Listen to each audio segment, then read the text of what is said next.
No Eiropas rallija čempionāta posms tieši šeit Liepājā ir tiešām kaut kas liels. Man personīgi droši vien šis posms te Liepājā kaut kā paliks atmiņā uz visu dzīvi, tāpēc, ka tas ir mans pirmais rallijs un kaut ko tādu es iepriekš neesmu darījis. Jā, uzskatu, ka trasu sarakstījām diezgan labi. Jāsaka, ka Renim ir diezgan labi redzes atmiņa, daudzas vietas viņš atcerās un ir skaidrs, kā viņas izbraukt. Parastajā rallija ritmā ieejam iekšā, un tad ir treniņu sacensības un servis parks un viesnīca un nesanāk mazliet tā pabraukt apkārt, paskatīties, bet šoreiz savādāk. Liepāja tāda ļoti tā kā mīļa pilsēta, un tepat ir jūra, un vasarā ir saule, un vienmēr visi smaidīgi cilvēki. Tad iespēja par Liepāju ir paši labākie, un liels gandarījums, un ar prieku var staigāt apkārt, skatīties un vērot, kā tas viss ir izdevies sataisīts un uzturēts. Paskatījāmies uz Liepāju no putnu lidojuma, redzējām, no kurienes mēs iebraucām, kur Liepājas ezers, kur ir jūra. Interesanti, jā, uztaisījām Reina selfiju, vispār pirmie selfija ar Reini sadarbībā, jo tas laikam tā jau pasaules līmeņa braucējiem tas tā jādara, un man jāpieskaņojās ir.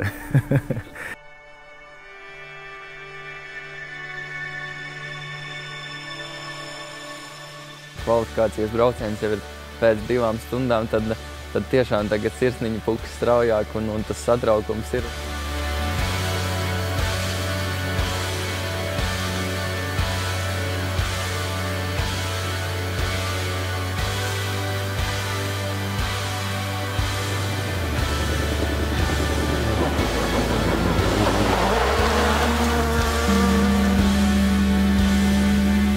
Tomēr ir daudz sacensību kilometru mums priekšā. 95–98% atdevu ir grūti nobraukt un nekļūdīties. Tāpēc es domāju, ka tempu vajadzētu bišķi nomest, mēģināt braukt stabili.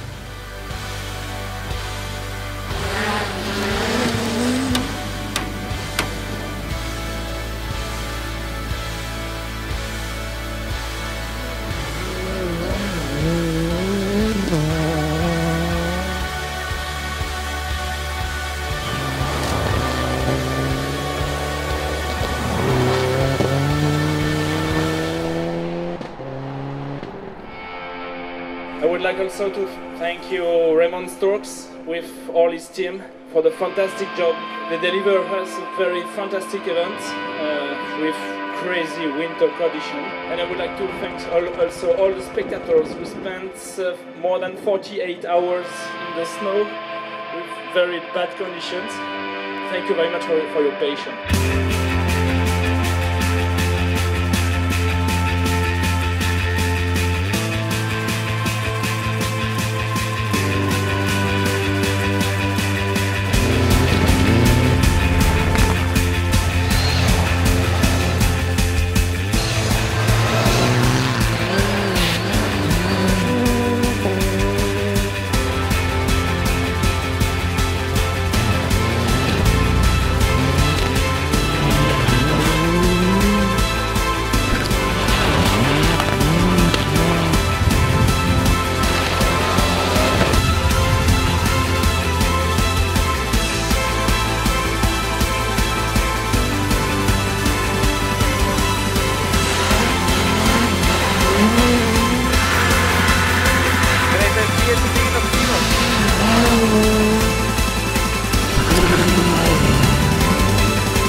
Katrā ziņā vakar bija ļoti smagi iesācēja diena. Šodien jau atradu savu labu ritmu, tad varētu teikt, ka rīt varētu braukt sacensībās.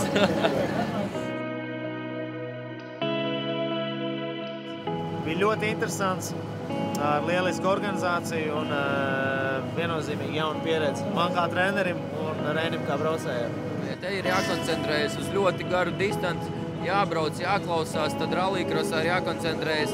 Visa koncentrācija jādod ir 4 līdz 5 minūtēm, tā kā es nezinu, vai rallycross braucējiem ir viegli būt rallistiem un vai rallistiem viegli būt rallycross braucējiem, tā kā tas labies, tāpēc mēģinu abus un gribu kļūt labāks vienkārši.